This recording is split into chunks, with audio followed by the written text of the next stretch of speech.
بسم اللہ الرحمن الرحیم۔ السلام علیکم، آپ دیکھ رہے ہیں سمیرہ خان آفیشیل، میں ہوں سمیرہ خان۔ آج میں ایسے دو سوالوں کا جواب دوں گی جو کہ کامنٹس میں مجھ سے بہت زیادہ پوچھا جاتا ہے، اور سب سے زیادہ اس کو میرے دو سبسکرائبرز ہیں سکندر اور عبد الرحمن، ان کے دو سوالوں کے آج جواب دوں گی۔ دو مختلف ملٹری ہارڈ ویئرس کے اوپر آج کی ویڈیو ہے۔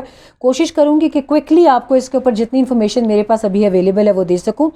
ایک ہے S-400 جو بڑا ایڈوانس ایئر ڈیفنس سسٹم ہے، اس کے حوالے سے، اور SH-15 ہووٹزر کے حوالے سے، ٹرک ماؤنٹڈ جو میزائل ڈیفنس سسٹم ہے اس کے حوالے سے۔ تو سب سے پہلے S-400 سے شروع کرتے ہیں۔ سکندر، آپ کے سوال کا جواب ہے کہ پاکستان کیا کر رہا ہے، تو پاکستان کو کچھ کرنے کی ضرورت نہیں ہے، کیونکہ پاکستان ترکی کے ساتھ مل کر اس حوالے سے کچھ ایسی ڈیفنس نیگوسیشنز کر رہا ہے جو ابھی کلاسیفائڈ ہیں، مگر اس آنے والے ایک برس میں آپ کو اس حوالے سے بہت بڑی خبر مل سکتی ہے، کیونکہ ظاہر ہے امریکہ یہ ڈیفنس سسٹم جو ہے وہ پاکستان کو براہ راست خریدنے نہیں دے گا۔ پاکستان ان کے ایلائز ہیں، اور ٹرکی بھی جو رشیا سے یہ ایئر ڈیفنس سسٹم خریدنے جا رہا تھا اس کے اوپر بھی کافی جو پابندیاں ہیں، کیونکہ اس سے پہلے بھی ان کی کافی پابندیاں ان کے اوپر لگ چکی ہیں۔ خود امریکہ نے جو ان کو انجنز کی ترسیل تھی جیٹس کے لیے اور دوسرے ملٹری ہارڈ ویئرس کے لیے، ٹینکس کے لیے، وہ نہیں دیا، تو لہٰذا اب ترکی جو ہے وہ رشیا کے ساتھ اپنی سیکنڈ جو S-400 ڈیل ہے اس کے اوپر بات چیت شروع کر چکا ہے۔ اس کے علاوہ سب سے جو بڑی بات ہے اس میں، جو بڑی خبر جس کو میں اگر کہوں تو وہ یہ ہے کہ پاکستان ترکی کے ساتھ جو ایکسپورٹ آف ٹیکنالوجی کا، ٹیکنالوجی کا جو شیئرنگ کا وہ عمل دخل ہے ان کے ڈیفنس ڈیلز کے اندر، وہ بہت ایڈوانس لیولز پر جانے والا ہے۔ اس کی تفصیل بھی میں آپ کو دیتی ہوں، لیکن وہ ہم SH ہووٹزر کی جب بات کریں گے تو اس میں زیادہ میں چاہوں گی بات کرنا۔ یہاں کوئکلی ہم بات اس حوالے سے کرتے ہیں کہ بھارتی سبرامنیم سوامی جو ہیں، ان کے حوالے سے آپ جانتے ہوں گے وہ اکثر مودی گورنمنٹ کے لیے بڑے ایک کرٹک ہیں ان کے ڈیفنس پروکیورمنٹس کے حوالے سے، ڈیفنس ڈیلز کے اوپر، خاص کر کے S-400 جو ایئر ڈیفنس سسٹم ہے اس کے حوالے سے وہ ہمیشہ بہت اس کے خلاف رہے ہیں۔ وہ یہ کہتے ہیں، انہوں نے ایک ٹویٹ کیا جب ممبئی کے گرڈ سٹیشنز کو ایک چائنیز سائبر میلویئر کے ذریعے شٹ ڈاؤن کر دیا گیا تھا، اور ایک باقاعدہ بیجنگ سے میسج دیا گیا تھا بھارت کو کہ اپنی حدود میں رہو، خاص طور پہ وہ جو گلوان ویلی کے بعد اور لداخ میں جن کا سٹینڈ آف ہوا اس کے بعد، کہ ہم ایک ایک کر کے تمہارے سارے بڑے شہر بند کر سکتے ہیں، تو لہٰذا اپنی حدود میں رہیں۔ سوامی کہتے ہیں، after getting a taste of the damage China can do by cyber war, can we rely on S-400 anti aircraft weapon, China can make it fizzle. یہ ایک بہت بڑا سٹیٹمنٹ ہے جس نے S-400، جس کو نارملی بڑا اس کو گلوریفائی کیا جاتا ہے، اور اس کو گلوریفائی کیا جاتا ہے، یہ اس کو it is always being touted as the most advance air defence system which consists of radars, control equipment and multiple types of SAM missiles to confront and destroy almost all kinds of aerial targets, aircraft, drones, bombs, cruise missiles and ballistic missiles۔ S-400 کی بز ہمارے ملک میں بھی بہت سنی جاتی ہے، اکثر شکایت کی جاتی ہے کہ پاکستان کیوں نہیں خرید رہا، تو یہاں پر دیکھ لیں کہ چائنا نے S-400 میزائل جو ہے اس کا سسٹم جو ہے وہ 2018 میں خرید لیا تھا۔ سوامی ہی کہتے ہیں کہ سسٹم کے S-400 کے بہت سارے پارٹس ایسے ہیں کہ جو چائنیز کمپنیوں سے خریدے گئے ہیں رشیا کی جانب سے، اور چائنیز کمپنیز اس کو کسی بھی وقت، یہ بڑی ہائیلی ونریبل ہے اور اس کو وہ کمپنیز کسی بھی وقت ہیک کر کے ناکارہ بنا سکتی ہیں۔ تو اب وہ لوگ جو سمجھتے ہیں کہ S-400 اگر پاکستان نے نہ خریدا تو اس کا کیا بنے گا، لہٰذا اب آپ سوچ سکتے ہیں کہ ٹھیک ہے چین پاکستان کا دوست ہے، مگر ایک اتنا بڑا ایئر ڈیفنس سسٹم اگر آپ خریدتے ہیں تو یہ سوچیں کہ اس وقت بھارت کے لیے بھی وہ درد سر بن چکا ہے، خاص طور پہ ممبئی کا جو واقعہ ہوا ہے، اور نیو یارک ٹائمز نے اس کے اوپر بہت ہنسی اڑائی ہے بھارت کی۔ تو آگے اگر چلتے ہیں آگے اس حوالے سے، وہ کہتے ہیں سوامی نے جون 2020 میں بھی وارن کیا تھا مودی گورنمنٹ کو کہ وہ اس ویپن سسٹم کے لیے نہ جائے۔ وہ کہتے ہیں کہ would be well advised not to use S-400 in a possible battle with China. This is because S-400 is made with Chinese electronics۔ اس سے زیادہ بڑی بات اب کیا ہو سکتی ہے کہ بھارت ایک بہت بڑے ایئر ڈیفنس سسٹم پر اس وقت اندر اپنے گھر میں بہت بڑے کنفیوژن کا شکار ہے، لیکن رافیل اور S-400 یہ دو ایسی ڈیلز ہیں کہ جن کے لیے مودی حکومت جو ہے وہ شاید تا قیامت جواب دے رہے گی بھارتیوں کو، خاص طور پہ ممبئی کی پاور بریک ڈاؤن کے بعد۔ اور جسٹس برانک ایک ریسرچ فیلو ہیں، لنڈن بیسڈ ہیں، رائل یونائٹڈ سروسز انسٹیٹیوٹ میں روسی میں ہوتے ہیں، اور جو کہ دنیا کا سب سے پرانا انڈیپینڈنٹ خیر کہنا پڑے گا انڈیپینڈنٹ تھنک ٹینک ہے انٹرنیشنل ڈیفینس اینڈ سیکیورٹی کے معاملات پہ. وہ کہتے ہیں کہ the S-400s could be spoofed. India should keep in mind that the same system was also being used by China. He told the Sunday Guardians. یہ Sunday Guardians کو ان کا ایک اسٹیٹمنٹ تھا. وہ کہتے ہیں with a view to China as a potential military threat for India, they have also purchased the S-400. This means that the People's Liberation Army Air Force PLAAF will understand the S-400 very well and can train against it in depth, meaning that it may not be a long-term credible deterrent for India against the PLAAF, Bronk told the newspaper. یعنی آسانی سے ہم یہ کہہ سکتے ہیں کہ پاکستان کا چین کے ساتھ بہت سی جگہوں پہ ٹیکنالوجی ٹرانسفر کا جو معاہدہ ہے وہ ہے JF-17 ہم بنا رہے ہیں. اب ہم آتے ہیں ترکی کے اس سسٹم کے اوپر کہ ترکی اس وقت پاکستان کے ساتھ بہت سی کلاسیفائڈ میٹنگز جو ہیں وہ ہولڈ انہوں نے کی ہیں, وہ بات چیت کر رہے ہیں, اور وہ کیوں کر رہے ہیں آئیے اب آپ کو اس تفصیل کی طرف لے کے جاتے ہیں. Turkey will confidentially take steps towards its target of having fully independent defense industry with its determination to design, develop and produce local and national systems, the agency SSB said. ترکی کی ایجنسی, اب میں آپ کو اس کا یہ formula کیا ہے اس حوالے سے آپ کو لیے چلتے ہیں کہ ٹرکش کی ڈیفنس کی منسٹری کے آفیشلز جو ہیں وہ پاکستان کی ڈیفنس منسٹری کے آفیشل سے ملے, اور کون ملا تھا یہ میں آپ کو بتاتی چلتی ہوں. یہ میٹنگ ہمارے علم میں آئی تھی مگر ہمیں اس کے حوالے سے بات کرنے کی پرمیشن نہیں تھی, آف دا ریکارڈ تھی, مگر اب ایک اخبار جو ہے ان کی جانب سے آیا ہے تو میں بھی بتاتی ہوں آپ کو. پاکستان کے ڈیفنس سیکرٹری میاں محمد ہلال حسین ملے تھے سب سے پہلے, اور وہ کس سے ملے تھے؟ Top Turkish officials including defence minister Hulusi Akar دسمبر میں, اور اس میں ان لوگوں نے ڈیفنس انڈسٹری کوآپریشن کو ڈسکس کیا تھا پریس ریلیز کے مطابق. مگر ہوا یہ تھا کہ پاکستان کے ڈیفنس منسٹر اور آفیشلز جو تھے, military chief and air force chief and accompanied Erdogan on a visit to Pakistan over the past year. اس وزٹ میں جو ایردوان پچھلے سال فروری 2020 میں تشریف لائے تھے پاکستان, اس میں طے یہ پایا تھا کہ پاکستان اور ترکی ڈیفنس کوآپریشن میں ٹیکنالوجی ٹرانسفر کو یقینی بنائیں گے. T-129 اتاک ہیلی کاپٹرز کی ہم نے بات کی تھی اگر آپ کو یاد ہو, جس کے انجن کا مسئلہ اسی ٹیکنالوجی ٹرانسفر کی وجہ سے رکا ہے, US کی سینکشنز کی وجہ سے. تو اب یہ ہونے جا رہا ہے کہ ترکی پاکستان کے ساتھ کام کرے گا, اور پاکستان جو کہ آلریڈی چین کے ساتھ JF-17 تھنڈر بنا رہا ہے, اس کی ٹیکنالوجی ٹرانسفر پاکستان ایک ٹرائیکا بنانے جا رہا ہے, کیونکہ رشیا سے S-400 خریدنے پہ ترکی کو مسائل کا سامنا ہے, امریکہ سے, امریکہ اس کے اوپر اور بھی ڈیفنس کی سینکشنز لگا رہا ہے. تو ترکی کے پاس اب کوئی چارہ نہیں ہے کہ وہ چین کی جانب واپس جائے, اسی چین کی جانب جس کو ایک مرتبہ انہوں نے امریکہ کے پریشر میں آ کے ان کا میزائل سسٹم جو ہے وہ خریدنے سے انکار کر دیا تھا.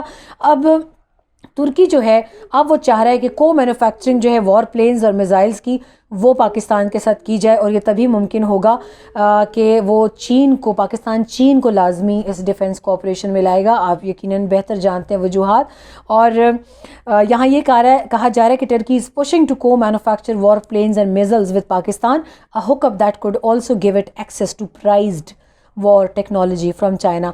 اب آپ کو سارا نیکسس سمجھ آ جائے گا ایزیلی. S-400 اب اگر ترکی رشیا سے نہیں بھی لیتا, یا پاکستان اگر نہیں بھی لیتا, یا اس کو کوئی نہیں لینے دیتا, تو پاکستان کے لیے بہت آسان ہے اس کو لینا, کیونکہ چین کے جانب سے وہ ٹیکنالوجی ٹرانسفر پاکستان کو دے دیا جائے گا. تو S-400 کے لیے پریشانی آپ اتنی نہ کریں, وہ اتنا بڑا انشاءاللہ آنے والے برسوں میں اس حوالے سے بھی پاکستان آرمی آپ کو ویل اکوپڈ ہو کر دکھائے گی. یہاں ترکی کو پاکستان کے JF-17 تھنڈر جو ہے وہ بھی بہت بھایا ہے, اور پاکستان کے شاہین بیلسٹک میزائلز, اس حوالے سے بھی وہ کہتے ہیں کہ یہ پاکستان اور چائنا کی جوائنٹ وینچرز ہیں, اور ترکی اس سارے کوآپریشن میں آنا چاہ رہا ہے, داخل ہونا چاہ رہا ہے. ترکی پاکستان کو ایک نیوکلیئر اسٹریٹجک ایلائی کے طور پہ دیکھتا ہے, اور potential partner in building its SIPER long range missile defence project and TFX fighter jet. The popular familiar said, جو کہ ڈیفنس کے ایک آفیشیل تھے, انہوں نے on the condition of anonymity بتایا اخبار کو بھی کہ ڈیفنس اسٹریٹجک گولز جو ہیں اب وہ ترکی کے لیے مشکل نہیں, کیونکہ پاکستان اب ان کے ساتھ آ چکا ہے, اور اس حوالے سے اطلاعات کو ابھی خفیہ رکھا جا رہا ہے.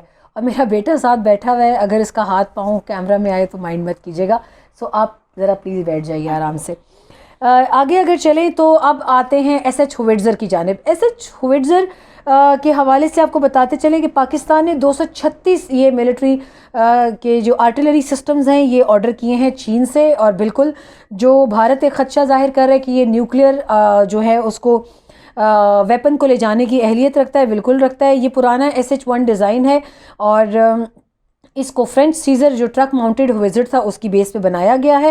اور اس کے حوالے سے یہ بھی کہا جاتا ہے کہ چین خفیہ ہی طور پر پاکستان کو ایک اندر سے اس ڈیفنس سسٹم کے حوالے سے بہت مضبوط کرتا جا رہا ہے. آپریشنل ہوویزر جو ہیں وہ ڈیمونسٹریٹ ہوئے تھے پہلی مرتبہ 2019 ملٹری پریڈ میں, اور یہ آرٹلری سسٹم جو ہے وہ پاکستان کو سب سے پہلے دیا گیا چین کی جانب سے. اس کی جو چند خاص باتیں ہیں اس کے حوالے سے اگر ہم بات کریں تو اس کو ورلڈ وائڈ بہت ایک reliable military artillery defence system جو ہے اس کے حوالے سے جانا جاتا ہے.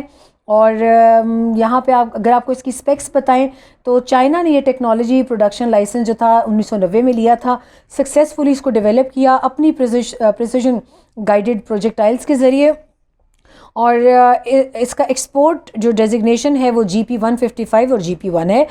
یہ پروجیکٹائلز ان معلومات کے مطابق میکسیمم رینج ہے ان کی 20 to 25 کلومیٹرز, اور یہ ٹرک ماؤنٹڈ ہوویزر جو ہے اس کے اندر بلٹ ان ایمونیشن باکسز ہیں, اور یہ کیری کرتا ہے various rounds with associated charges. اور before firing two large spades are lowered to the ground at the back, these provide a more stable firing platform. Maximum rate of fire could be around 4 to 6 rounds per minute. obviously ایک بہت اچھا اس کو fire rate مانا جاتا ہے worldwide. Conversion time from firing to travelling order is only around 1 minute. my god. So this howitzer can briefly fire a couple of shells and leave its firing position before hostile forces open a counter battery fire. تو یہ SH howitzer کی کچھ خاص چیزیں, اور اس کی manoeuvring ہے, gradient اس کا 60% پہ ہے, سائڈ سلوپ اس کا 40% پہ ہے, ورٹیکل سٹیپ اس کا 0.6 m, اور اس کا ٹرینچ 1.2 m, اور اس کی فورڈنگ 1.2 m پر ہی ہے. انجن اس کا ڈیزل ہے, اور میکسیمم روڈ سپیڈ اس کی 90 کلومیٹر پر آور ہے, اور رینج اس کی 600 کلومیٹر ہے. موبلٹی کی یہ ڈیٹیلز تھیں. اب ایمونیشن لوڈ اس میں ڈیٹیلز نہیں دی گئی ایگزیکٹ. مین گن اس کی 155 mm بیرل کی ہے, اور SH-15 ہوویٹزر جو ہے وہ فٹڈ ہے کمپیوٹرائز فائر کنٹرول سسٹم کے ساتھ, navigation, positioning and targeting systems. Vehicle receives target information from artillery command vehicle. یہ ہوویٹزر ہے based on a new Shaanxi military truck with an armored cabin, اور it accommodates a complete gun crew of 4 or 5 soldiers, جو کہ normally دوسرے tanks کے اوپر آرمرز کے حوالے سے صرف آئی تھنک 1 یا 2 نمبر میں ہی زیادہ ہے. Armour provides protection for the crew against small arms fire and artillery shell splinters. اور آگے چلیں تو 12.7 mm heavy machine gun can be mounted on the roof for self defence. یہ اس حوالے سے SH-15 کو بہت اعلیٰ ترین مانا جاتا ہے اعلیٰ ترین ڈیفینس ایکوپمنٹ میں. This artillery system is highly mobile and can self deploy over long distances. It can be airlifted by most medium transport aircraft. It is light enough to be airlifted by a Y-9 or similar military transport aircraft, making it a more flexible option for China's growing rapid reaction units. تو اگر یہ پاکستان کے پاس آ جاتا ہے تو یقیناً پاکستان کے پاس ایک بڑا ایج ہے, اور میری معلومات کے مطابق 236 ہم نے آرڈر کیے ہیں, مگر 300 تک کی SH-15 ہوویٹزر کی ڈیل جو ہے وہ کامیاب قرار پائی ہے. اور یونٹ پرائس ایک SH-15 ہوویٹزر کی $2.1 ملین ہے. اور judging from the Pakistani export order, یعنی ہمارے حوالے سے اگر اس کی تفصیل کا جائزہ لیا جائے تو یہ SH-15 ہوویٹزر کے اوپر ڈیٹیلز ہیں. ہاں, پاکستان ان کو خرید رہا ہے.